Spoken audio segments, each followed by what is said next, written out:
Hello lovely people, I'm Catherine and welcome to this week's Slowstitch video. I thought before I started I'd go for a little walk. Now it was forecast to rain, but it was supposed to be dry for an hour. But I can bear testament to the fact that it was not. But anyway, we had a nice walk, had the park to ourselves. I sang songs about rain. I sang Bob Dylan, what's it called? Feel Your Love When the Rain's Blowing in Your Face, that one. At the top of my lungs. It's lovely to do that when you know no one's listening, or even if they are. I can't see you at all, I'm completely misted up. Stella didn't care a jot, but she's now, well, she's been towelled off, I haven't. So I'm going to go and dry myself off, make a cup of tea, and then we can try Momigamiing a tea bag. Okay, so I'll see you in a bit. Drier. Okay, I'm mostly dry. Had to change my clothes completely. My wax cotton jacket that I was wearing, which is ancient, certainly older than my son, needs re-waxing. It's no longer waterproof. So that's a little job I have to do. I was wet through, as my granny would have said. So, okay, Momigami. Momigami means kneaded paper. Gami you maybe recognise from the word origami, which is more commonly heard, which means folded paper, because gami or kami is Japanese for paper. Traditionally it was done using mulberry paper with a starch made from the root of the cognac plant, which is also known as the devil's tongue or the voodoo lily.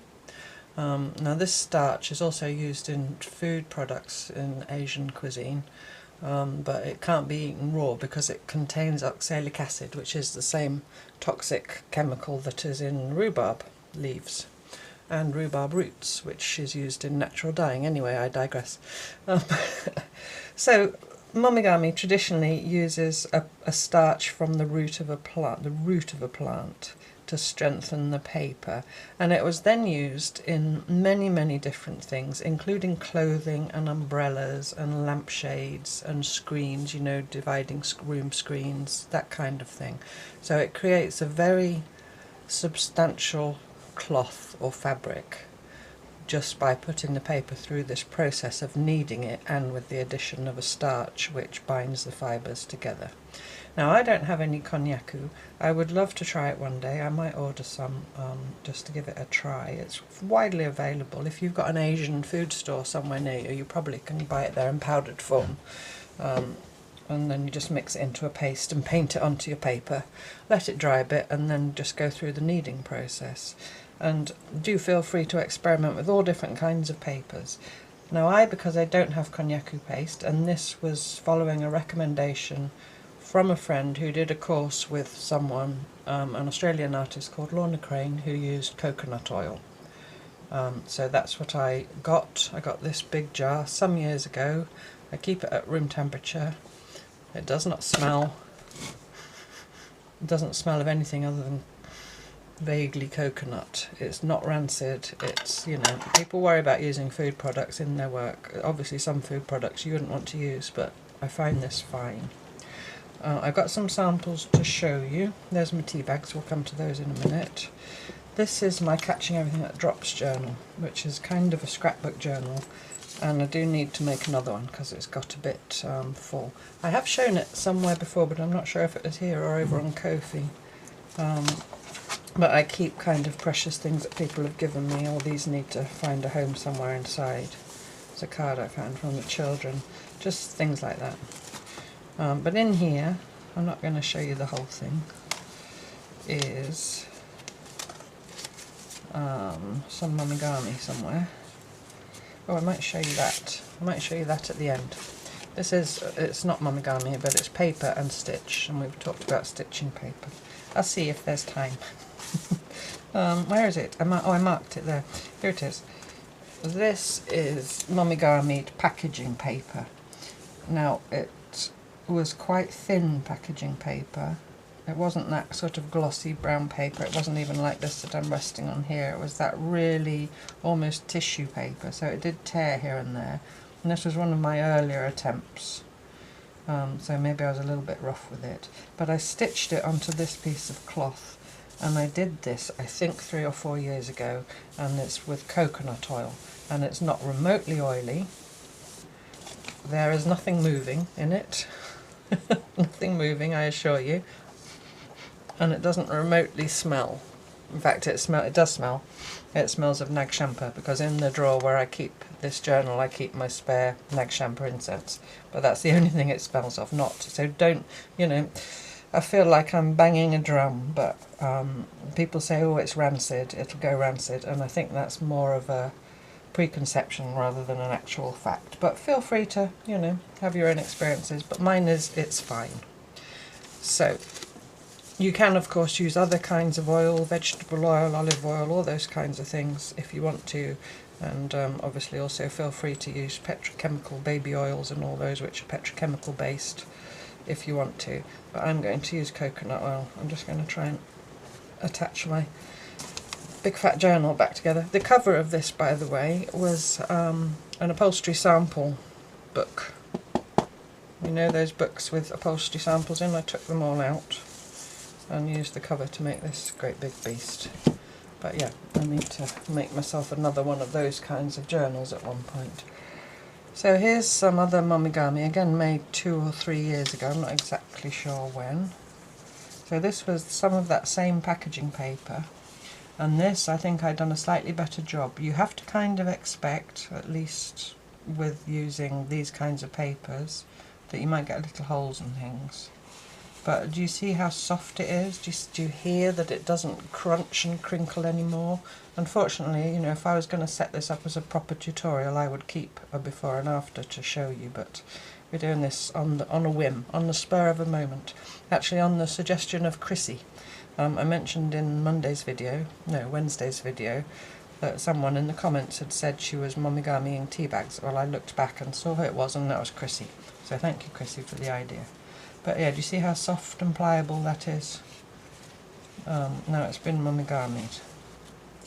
This is even more striking because this was a piece of baking parchment, which normally would be crunching and crinkling when I was doing that with it. But it sounds more like cloth, and actually if I pull at it, you see, I mean, I can tear it, of course, you could tear cloth, but it's much sturdier than it would have been before it was Momigami'd. And finally, this is a piece of napkin. Now it's one layer of the tissue from a napkin, you know, when you have these napkins, and it was just a cheap one from a fast food restaurant, and I'd used it to mop up when I was painting, and then saved it for collage or whatever. But then it was just one layer of it, so it was pulled apart, and then it was Momigami'd, and I could probably tear that quite easily because it is very fragile. But do you see that it's got this lovely texture to it? So let's have a go with a tea bag. Never done a tea bag before. Firstly, I thought I would show you, I wished I'd said this in Monday's video. If you're following along with the Stitching with the Moon project, every day if you're not, sorry, you won't know what I'm talking about. Every day I'm putting a little square of cloth on a saucer with the tea bag from my morning cuppa. I'm going to take a sip. And I've got a rusty washer that I'm putting on.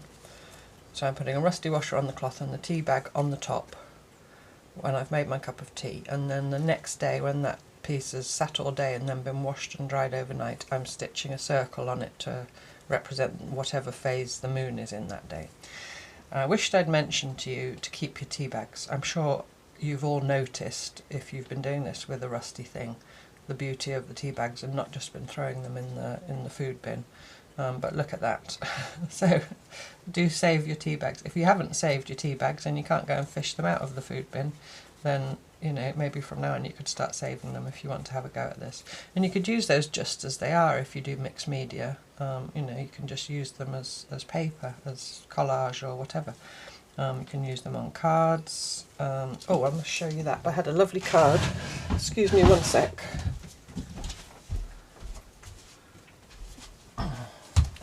Yes, I meant to show you this with my birthday cards, but it came early because she sent it well in advance of my birthday to be sure I got it. This came from Jill, and she, who's in our community here, and she has used tea bags and she's stitched them together. Sorry, I'm going to sneeze, I think. Nope, managed to pinch my nose and stop it coming. I hope. It's because I got wet. Yeah, she's stitched the tea bags together. I don't know if you can just see in there a little line of running stitch.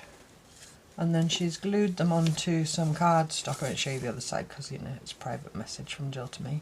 Then she's glued them onto some cardstock and then used them as foundation for this collage, and she's stamped on them little K's for my name. And little circles with lines that kind of represent stitching. So that's, you know, you could just use them pure and simple like that. I mean, look at this gorgeous edge here. And actually these are not Jill's tea bags, I think they're her husband's tea bags because Jill doesn't drink tea. But anyway, so that birthday card is lovely and it feels so lovely as well. It's just the texture of them. And a butterfly. So yeah,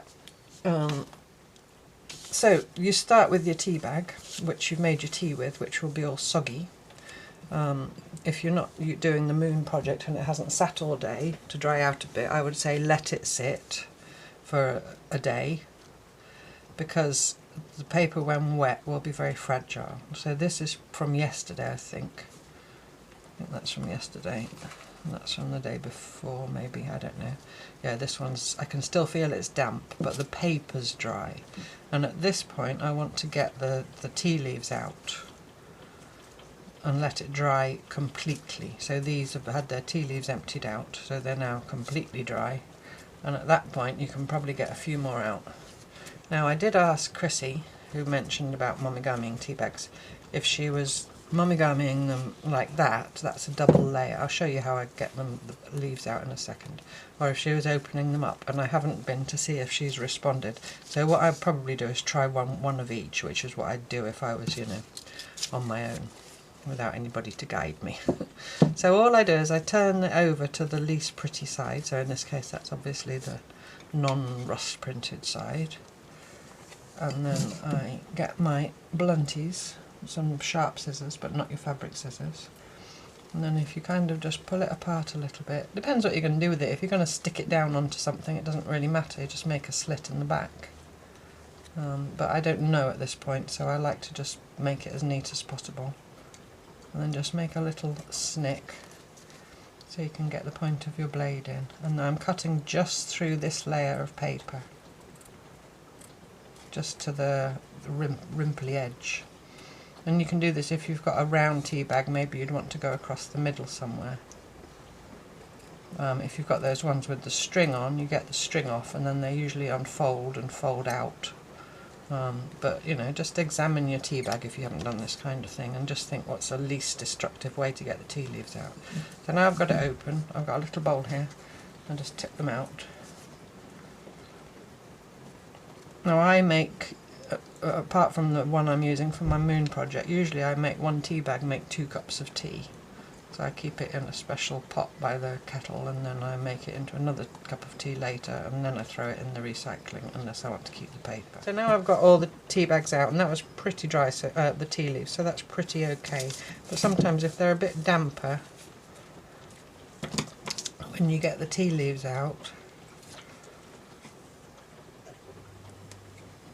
the hardest thing is just getting a little nick to get your scissors into.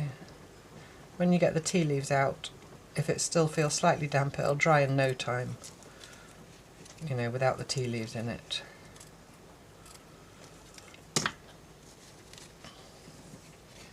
So if you're drawn to this idea and you don't know what to, do with them, I would say just start saving them. Just start saving them, and when they're bone dry, you can keep them in a tin somewhere. And you know, at one point, a project for used tea bags will come up onto your horizon. And if it doesn't, after you're gone, your family will think it's hilarious, probably, that you had a tin of used tea bags without the tea leaves in anymore. I don't know. Sorry, that's made me laugh. It's gallows humour, they call that. Right, so there we go. Those are empty. So Momigami, let's just get one of these that I know is bone dry. So the traditional way of doing it is that you do some folding first before you start with your oil. So, and I think that's what I did before, so that's what I'm going to do. I'm going to have a cup of tea before I get oily hands and can't pick it up anymore. So you want to be kind of not too rough. I'm going to do this with it double layered, But if you just fold in the four corners, and that kind of is to protect them a little bit, because they'll be the most fragile parts, and then just scrunch it. And I'm just gently squeezing. I'm kind of feeling, you have to pay attention. This is why I liked the process when I did it before, because you have to pay attention to the material, and that just speaks to Slowstitch so much. You know, it's listen to the cloth, only this is listen to the tea bag. You have to feel what you're doing and respond accordingly to how the paper, in this instance, I nearly said cloth, responds to you. Does that make sense? It's like you're having a conversation with it. So if you feel you're being too rough, if you feel that it's creasing rather than crumpling, or if it's tearing, then you need to be less rough. If you feel that it's not really responding, you know, it's not getting crumpled, and I'm talking if you're trying on any other kinds of paper, because you can do this with glossy magazine paper, obviously you'd need to treat that a bit more roughly. Do you see what I mean? But it's that paying attention, and I'm doing the same thing but in the other direction. It's that paying attention to the process, paying attention to the materials, having, I call it a conversation with the materials, which, you know, it's not verbal, but it is a conversation, because you do something, the material responds, you respond to that response, and so on. So once I've done that a little bit, and it's a bit crumply, tea bags are remarkably resilient because they're designed to go in boiling water. I'm going to get a little bit of my coconut oil, which is, it's cold here today, so it's really quite solid. I'm just going to get a, I don't know, it's only a tiny thing, maybe that much, and just work it into my hands. And of course with the heat of my hands it will straight away melt. And then I'm just going to go on doing what I'm doing, but this time with the oil in my hands. Now if you had something like a glossy magazine page or something like that, you might really want to get plenty of oil onto it, but crumple it first. Do a lot of crumpling with something like a magazine page to break it down already. Whereas with a finer bit of paper like this, you need to be a bit more gentle with it. You know, it's just, and if it was a napkin like I showed you before, you need to be even gentler still. So now I'm just kind of rolling it in my hands like I was making a dough ball or something, or a cookie, you know, a little ball of dough to make a cookie. And listen to what it's doing. It's making a lovely sound, and it feels so, if you like this kind of thing. I know some people don't like their hands to be all slimy, but if you do, open it up again, maybe fold it in the other way,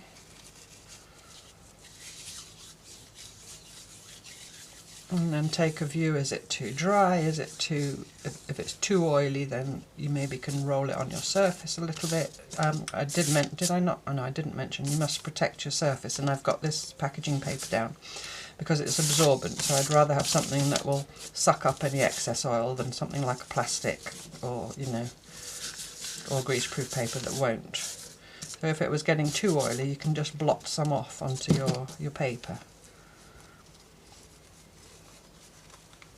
And basically you keep going.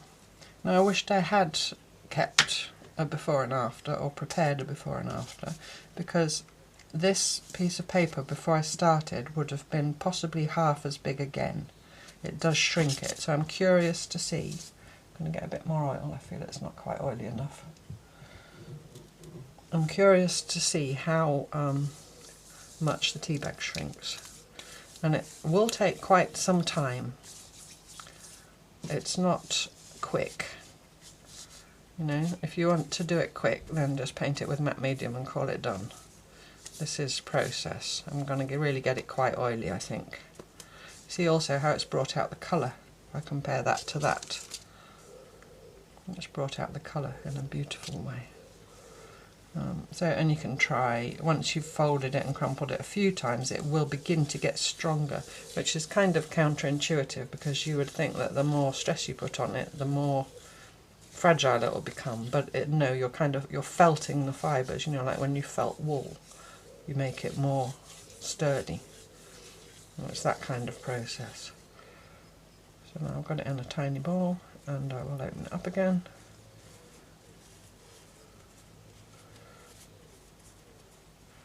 And I'm kind of giving it a very experimental, gentle pull just to see how it feels.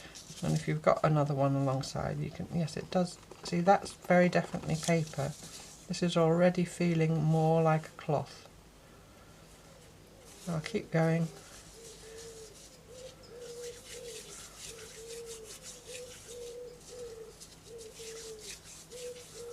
I appreciate this won't be for everyone, sitting massaging a tea bag paper with a bit of coconut oil. But you know, you'll love it or you'll hate it. It's maybe a Marmite thing.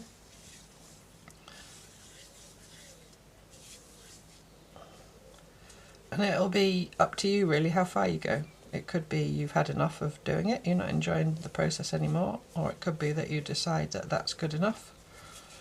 But obviously the more you do, the more pronounced the effect will be. There is still some bits of tea coming out into my hands, but I'm not bothered about that.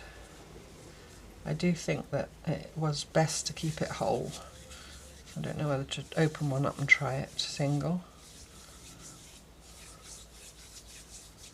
Now I'm being quite firm with it, now it's much smaller.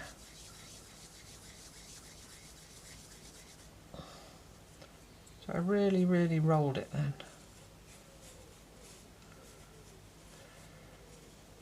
And this thing about folding the corners in, it's really because the corners are the most vulnerable areas, so I think folding them to the middle kind of protects them a bit. But once you're a little further into the process, you could probably get away with not doing that.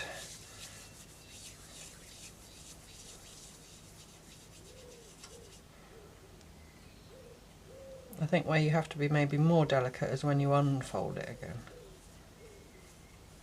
You see how it's stretchy now? See how I can pull it and it springs back? And it's gone misshapen. Do you see? Significantly smaller already, and I haven't really been working on it very long. So I think I'm going to work on it for a little bit longer. I think I'm going to have a sip of my tea with my oily hands.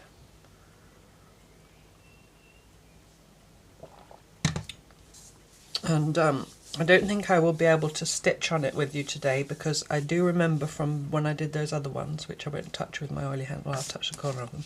When I did these ones, I left them for a few days to kind of cure, just in the air, you know, just laid out somewhere.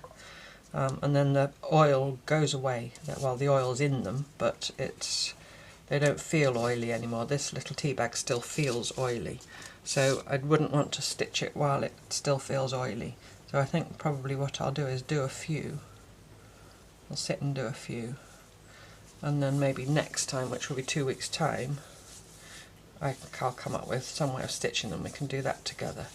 So if you want to save your tea bags from the moon project, or you just want to save tea bags anyway, you're not doing the moon project, then Momigami them. Then in 2 weeks' time I'll come up with something. I don't know what. We'll see. It's exciting. I like doing things like this with you. It's kind of part of the ethos of Slowstitch in a way, isn't it? Because I think I said in Wednesday's video, a normal person will go and try it and then come to you with a fully formed tutorial with nothing that could go wrong, you know, everything tried and tested. But I would rather let you see the experiment, whether it works or not, because I am utterly, completely self-taught. Well, I've had a couple of workshops in specific things. I've talked about before, when I started eco-printing, I did a workshop with Caroline Bell, a 2-part workshop with Caroline Bell, and I also went back to her when I wanted to start with organic indigo vats and did a 2-part workshop. And I've also studied with, who's now a good friend of mine, well, Caroline's a friend of mine as well, Fabienne Dorsman-Ray, who's a master eco-printer.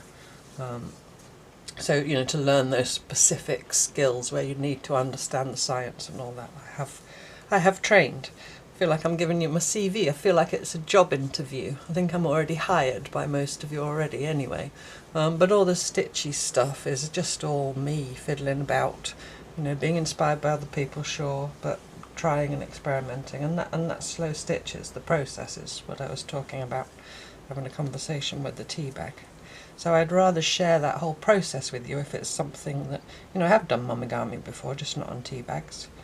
But I think it's nicer for you and nicer for me if we do it together.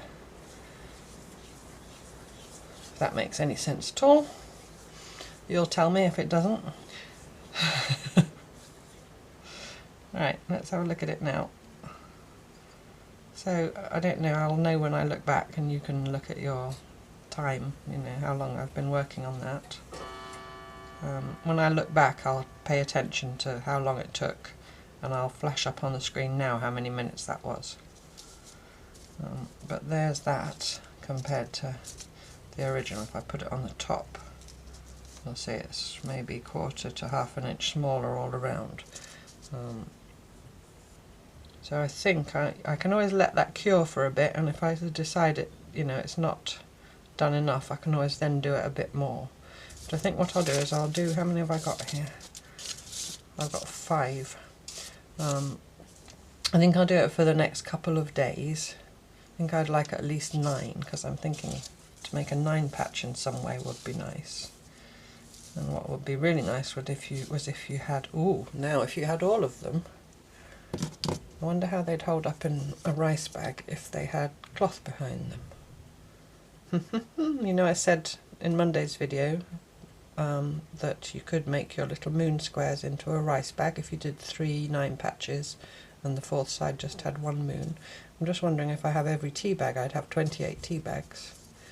I could do something like that. Anyway, that's food for thought, but do you see how much smaller that is?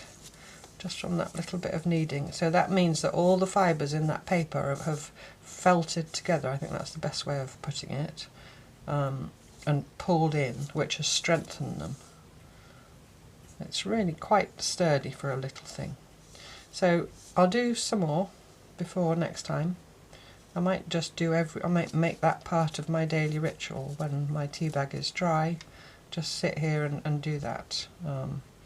I have to see how the time goes, because although I keep saying, oh, this is only a little bit of time, if you put together all these little bits of time, of course you end up with a whole lot of time, don't you? I'm sure you all know. So yeah, sorry, having a sip of tea. So yeah, so I think from now on will do that to my tea bags, and I might save a few up and do, rather than doing it daily, that's maybe makes more sense. And then in 2 weeks' time, when we have our next Slow Stitch Friday, I'll have come up with something, or certainly some suggestions, even if I don't make a thing. Okay, so I'm going to go and clean my hands, finish my tea, and then I'll be back I'll show you that book that was in my scrapbook, and at the end of the video I will show you my moon stitchings so far and talk a little bit about how I'm feeling about that process, just a little catch up. Okay, so I'll see you in no time at all. So I looked back at the video and it took 10 minutes to Momigami that tea bag to that stage, and I've had a cup of tea and watched the half hour or so that I'd already filmed, and that's already pretty dry. It's pretty non-oily, and it feels really nice. So I think overnight would be enough to then be able to work with it. So anyway, so that's Momigami, and we'll see where else that takes us as we go along. The moon project, I black gessoed my pages, which I showed you if you're following along with that in Monday's introductory video. So I had these odd size pages coming up and I black gessoed them. They're a bit patchy, but I don't mind, it's like little stars in the sky. So right up to there, so that gives me my 4 weeks. And I also think, because as I stick them on here and on here, you'll see, I think it'll be quite visually interesting. So that was my full moon, and on that day I wrote 3 words. I've started writing 3 words. I think that's what I'll do for the whole of the 28 days. So day before yesterday was anxious, brave and tired, were the kind of 3 predominant feelings that I had. And then this was yesterday's, because I haven't done today's yet, it's the afternoon. Relieved, content and rested. So yeah, I'm going to do 3. I like threes of things. There's that thing, what 3 words? I think it started in the UK, but I do think they've mapped the entire globe. Every 3 square metres has 3 words, 3 unique words associated with it. So if you want to look somewhere up and you know the 3 words, you can find where it is. I think that's how it works. Anyway, you see it here on estate agents' websites and, you know, on Google Maps and things like that. I digress. So that's my first 2 moons. There were a couple of questions about the stitching that apparently I hadn't made completely clear. And this is only how I'm doing it. You know, of course, as always, feel free to do you. I'm only here to offer guidance and ideas, and you can take it in any direction you want. I have stitched my outline of my moon in red using my full circle, and then I've gone back with my number 2 template, which is the first aspect waning gibbous, and I've stitched around that one. That was my number 2 template with a tiny bit missing, and then I stitched around that line also with red, and then I've gone into the area that is visible in the night sky and done that with seed stitch. And I actually changed from my white floss because I found this is vintage mending cotton for hosiery, which is a oldie-worldy way of saying stockings and tights and things and socks. So I've been using that. It's a very washed out blue because it's been left in the sun or something at one point. So that's 4 strands, but it's very fine, so I've been using all 4 strands. But yeah, I just liked that it had a bit of a sheen to it. And then I've just got my white gel pen, this is a Jelly Roll by Sakura, to write on my black gesso. So that's what I'm doing. So I hope if this is your first time you're hearing about the main project, you could catch up, I guess, or you could just start today. You know, the cycles come around and around and around, to misquote Joni Mitchell. So you can start at any time, and maybe some of you might even carry it on after the 28 days, who knows. Don't know if I will, I'll see how I feel. So that's my moon project in my journal for all seasons. And then the final thing I promised to show you was that accordion book. Just move that. Which I made at Chrissy's in August 2023. And it was just a long piece, it's got a bit stuck together. It was just a great long piece of paper. I have to scan it underneath you, underneath the camera, you know. I always think that this is, well, it is you. I think of this, where you're watching from, as you. So I'm speaking to you. I don't think of it as a camera suspended above me. It's you. So I'm going to scan it underneath you. So you're hovering there, face down, looking at what I'm doing. So I was just messing about in her studio. She was doing collage, and so I did some collage. And I did all kinds of bright colours. And there was another friend also, another textile artist friend staying there at that time as well. And I had all kinds of bright coloured papers on here. And she came down and went, "Oh, Catherine, bright colours, that's not like you." And I then went and grunged up some gesso with a bit of India ink, I think, and painted over the whole thing. So you still see some bits of the colours showing through underneath, here and there, but very muted. And then I went back and I did lots of mark making on it, and a lot of my, just with pencil, scribbling basically. There's a bit of string stuck on there, there's all kinds of stuff, a lot of circles. A lot of my mark making resembles stitching, I suppose that's to be expected. And then once I'd done that, I then started, and I haven't finished, it was because it was just, I mean, this was only about the process. It was all scraps of paper. I was just doing it because I was there while she was doing something probably more serious, using the same materials. I was just playing. It's a little bit like, you know, when mum's doing something and the child comes in and wants to join in. So mum gives them a few scraps and they do their own thing. I was the child doing my own thing. But then into the paper I've then stitched. So here I did some of my, what I call my rune stitching, just like the couching stitch with nothing underneath. And I echoed that with the mark making as well with the pencil. And here I've done some French knots. And that's all I've done. So I don't mind. I don't mind if that is the end. I don't have to finish it. You don't have to finish things. Like I said, it's just, this was a torn off piece from the edge of whatever, you know. There's more stitching up there. Look, you didn't really see it on this side, but I saw it when I flipped it over. You know, it was just a torn off bit of paper for the background that I glued together, I think a few pieces. Oh, I didn't even glue, look, masking tape. And masking tape, and then just a load of scraps of paper, probably out of the bin, and a bit of gesso and some, you know, thread ends. Why not just do it for the fun of it and say at one point, that's it, I'm done. I don't want to do any more with it than that. It lives in that journal, it's got Chrissy's name and the date on as a memory. You know, I give you permission to not finish things. Perhaps that's not what some of you should be hearing, but anyway, I give it to you. I give it to you anyway. I really mean it. You don't have to finish things if they're not giving you pleasure anymore. We're doing this for the enjoyment. So that's my example of something that gave me great pleasure, and nearly 2 years ago. I haven't worked on it since, and I'm fine with that. There we go. So do have a go at Momigamiing tea bags if you feel so inspired. I'm going to go and do the rest of these, I think, and look forward to seeing you on Monday for more on the Moon project. So thank you so much for watching, and I look forward to you joining me next time for more Cloth Tales. Bye bye.